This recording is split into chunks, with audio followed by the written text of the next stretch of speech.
하나님 말씀은 열왕기하 8장 16절에서 24절까지의 말씀입니다. 열왕기하 8장 16절에서 24절입니다.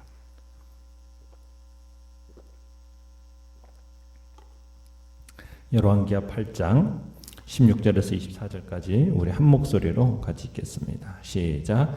이스라엘 왕 아합의 아들 요람 제5년에 여호사밧이 유다의 왕이었을 때 유다의 왕 여호사밧의 아들 여호람이 왕이 되니라. 여호람이 왕이 될 때 나이가 32세라. 예루살렘에서 8년 동안 통치하니라. 그가 이스라엘 왕들의 길을 가서 아합의 집과 같이 하였으니 이는 아합의 딸이 그의 아내가 되었습니다. 그가 여호와 보시기에 악을 행하였으나 여호와께서 그의 종 다윗을 위하여 유다 멸하기를 즐겨하지 아니하셨으니 이는 그와 그의 자손에게 항상 등불을 주겠다고 말씀하셨음이더라. 여호람 때에 예돔이 유다의 손에서 배반하여 자기 위에 왕을 세운 고로 여호람이 모든 병거를 거느리고 사일로 갔더니 밤에 일어나 자기를 애워싼 에돔 사람과 그 병거의 장관들을 치니 이에 백성이 도망하여 각각 그들의 장막들로 돌아갔더라. 이와 같이 에돔이 유다의 수하에서 배반하였더니 오늘까지 그러하였으며 그때 림나도 배반하였더라. 여호람의 남은 사적과 그가 행한 모든 일은 유다 왕 역대지략에 기록되지 아니하였느냐. 여호람이 그의 조상들과 함께 잠에 그의 조상들과 함께 다윗성에 장사되고 그의 아들 아하시아가 대신하여 왕이 되니라. 아멘. 오늘 말씀의 제목은 진정한 왕도를 따르라 라는 제목입니다. 북왕국 이스라엘 여호람, 그러니까 여기는 요람이라고 나오는데요. 이 이름은 또한 여호람이라고도 또 얘기하죠. 그가 즉위한 5년에 여호사밧의 아들 여호람이 남왕국 유다에서 아버지와 함께 공동 통치를 시작하게 됩니다.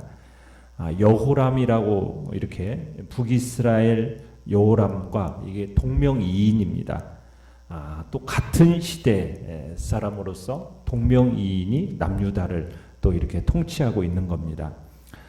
이 여호람은 여호사밧이 죽기 8년 전에 왕위에 올라서 8년 동안 여호사밧과 함께 공동 통치를 하고 여호사밧이 죽은 후에 8년간 단독 통치를 하게 되는 겁니다.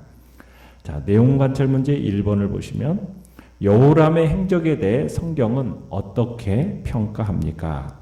18절 끝에 보면 평가가 어떻습니까? 여호람에 대한 평가가 그가 여호와 보시기에 악을 행하였다 이렇게 한마디로 평가하고 있죠. 자, 여호람이 이러한 평가를 받게 된 이유가 무엇일까요? 위에서 그렇게 얘기하죠. 그가 아합의 사위가 되었기 때문입니다. 그러니까 아합의 딸이 그의 아내가 되었는데 그의 아내가 이름이 뭐냐면 아달랴입니다. 아달랴의 영향을 받아서 아합의 길로 행하였기 때문입니다.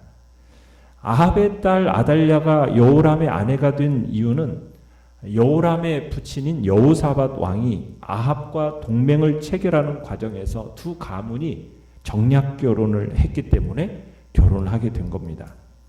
그런데 이 아달랴는 그의 부모 아합과 이세벨의 악한 모습을 그대로 가지고 있었습니다. 우리는 아내와 남편은 상대방에게 매우 큰 영향을 미친다라는 걸 잘 아실 겁니다. 그래서 아내나 남편이 악하면은 그 상대방도 악해질 가능성이 매우 높습니다. 물론 아내나 남편이 선함으로 상대방이 선해질 가능성도 있죠. 그러나 배우자 중 어느 한편이 선하고 어느 한편이 악함으로 인해서 다른 한편이 선해질 가능성보다는 도리어 악해질 가능성이 더 큽니다. 왜냐하면 우리 인간은 죄의 본성을 가지고 있는 존재이기 때문에 선을 행하는 것보다 악을 행하는 것이 더 쉽기 때문입니다. 결국 여호람은 아버지 여호사밧의 선한 영향을 받고 살았음에도 불구하고 그 안에 악한 영향을 받아서 악한 길로 가게 되었던 겁니다. 참 우리는 그의 아버지 여호사밧이 상당히 의로운 왕이었지 않습니까? 그렇게 여호와를 경외하는 왕이었음에도 불구하고 왜 이교도와 다름없는 북왕국의 공주를 며느리로 맞아들여가지고 이런 화를 자처했을까? 참 안타까움이 있습니다. 참 정치라는 것이 참 매우 복잡한 것이죠.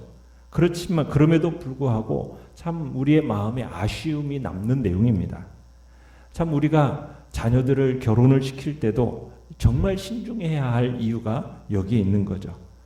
참 세상에 무엇보다도 하나님을 사랑하는 자들에게 우리의 자녀들을 주어야 되는 것이 참으로 굉장히 중요하다라는 것을 우리에게 보여주는 한 예가 되는 겁니다. 자, 내용 관찰 문제 2번을 보시면 여호람 때 유다에 어떤 일이 일어났습니까? 자, 여호람이 여호와 하나님을 경외하지 않았다는 사실 속에서 우리는 그의 통치도 평안하지 못했다라는 것을 짐작할 수가 있습니다. 그가 다스리던 때 20절에 보면 유다의 속국으로 있었던 에돔이 반역을 하게 됩니다. 그래서 반역을 한 이 에돔을 다시 정복하고자 여호람이 원정을 떠나게 되는데요. 그 원정에서 에돔을 정복하기는커녕 오히려 어떻게 되어버렸습니까? 구사일생으로 겨우 돌아오는 수모를 겪게 됩니다. 그 이후에 유다는 다시는 에돔을 통치하지 못하게 되죠. 그리고 이 에돔의 반역의 영감을 받은 림나 22절에 보면 림나도 반역을 또 일으키게 됩니다. 이들의 배반을 막기에는 유다의 힘이 너무 약해져 있었던 거죠. 그의 아버지 여호사밧 때에는 굉장히 강했었던 이 유다가 여호람 시대 때는 너무 약해져 버린 겁니다. 왜 이렇게 유다의 힘이 약해진 거겠습니까?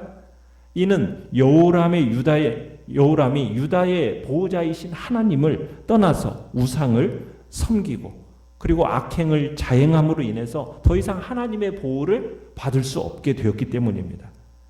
이런 사실은 하나님의 백성이 하나님을 떠나면 하나님의 도우심을 받지 못해서 결국에는 수치를 당하게 된다는 사실을 우리에게 교훈해 주고 있는 거죠.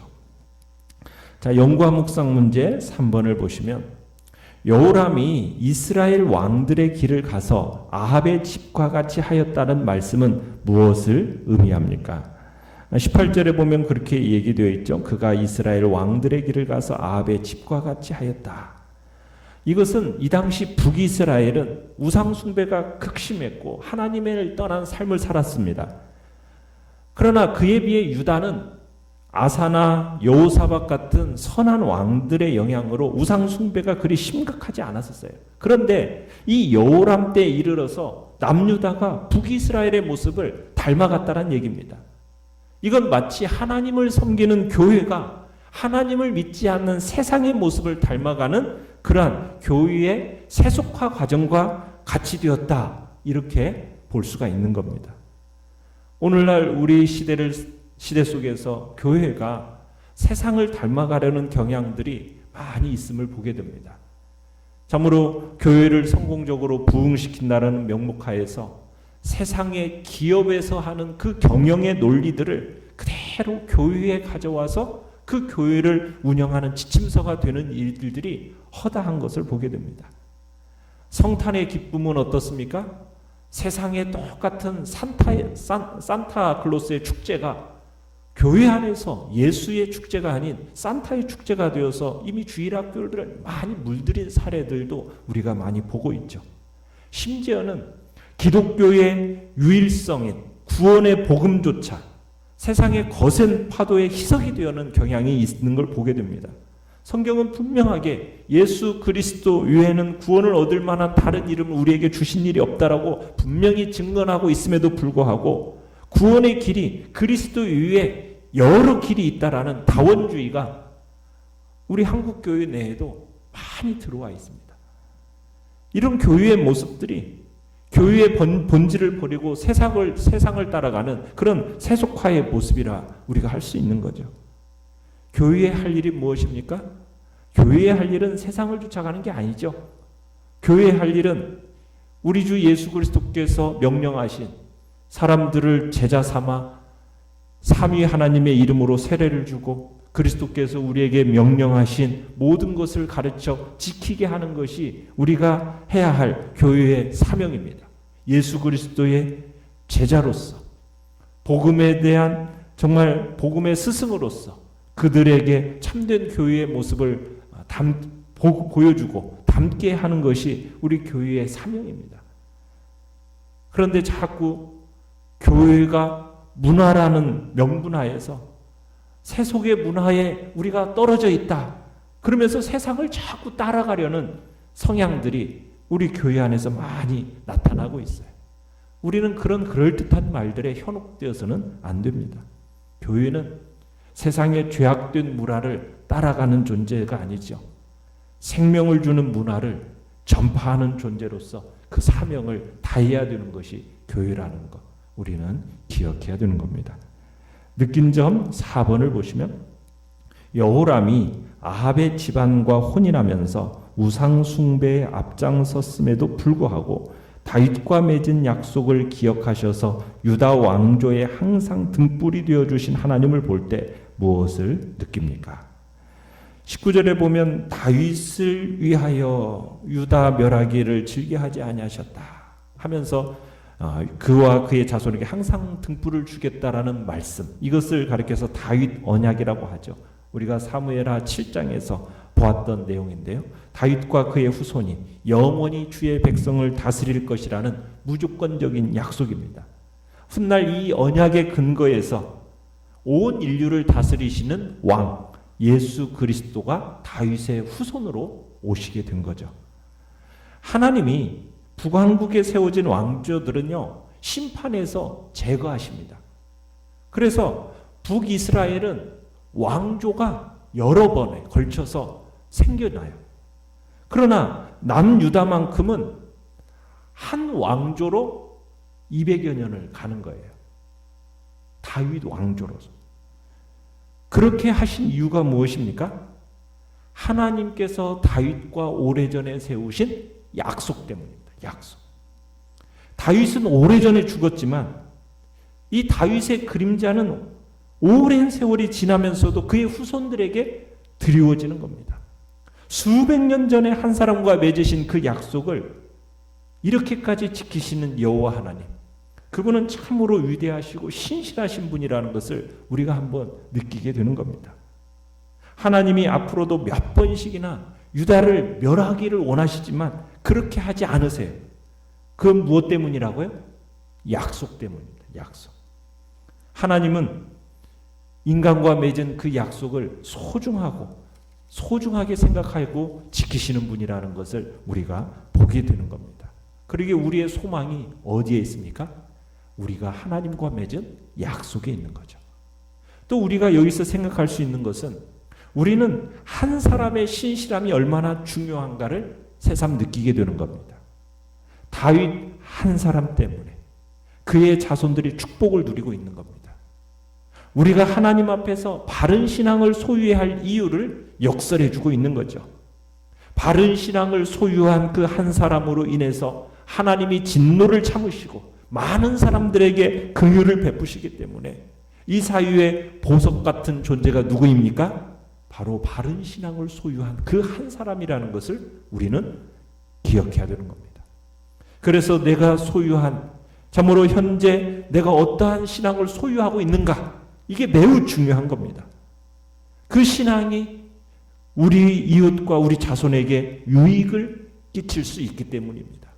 그래서 내가 지금 소유하고 있는 신앙이 과연 나의 자녀손들과 나의 이웃에게 유익을 끼치고 있는지 그렇지 않은지 우리가 그것을 살펴보면서 나의 그 바른 신앙이 얼마나 중요한지 그것이 참으로 주님 앞에서 생각해야 할 문제라는 거죠. 우리가 하나님 앞에서 바른 신앙을 소유함으로 우리로 인해서 많은 사람들과 우리의 자손들까지 복된 삶을 살 수 있도록 유익을 끼치는 그런 사람으로서 오늘 살아갈 수 있게 달라고 오늘도 주님 앞에 기도하며 나가시길 바랍니다. 결단과 적용 5번을 보시면 내게 하신 약속을 신실하게 지키시는 하나님과 달리 나는 하나님께 한 약속을 쉽게 저버리고 주님 아닌 세상과 결혼한 사람처럼 죄 가운데 살고 있지는 않습니까? 진정한 왕이신 하나님을 내 삶의 보좌에 모신 자로서 오늘 어떻게 살아야 하겠습니까? 주님 앞에서 묵상하며 기도하시길 바랍니다. 오늘의 기도 같이 읽겠습니다. 시작. 죽기까지 따르고 섬길 왕은 오직 하나님 한 분이십니다. 만왕의 왕이신 주님, 제 삶을 다스리소서. 아멘.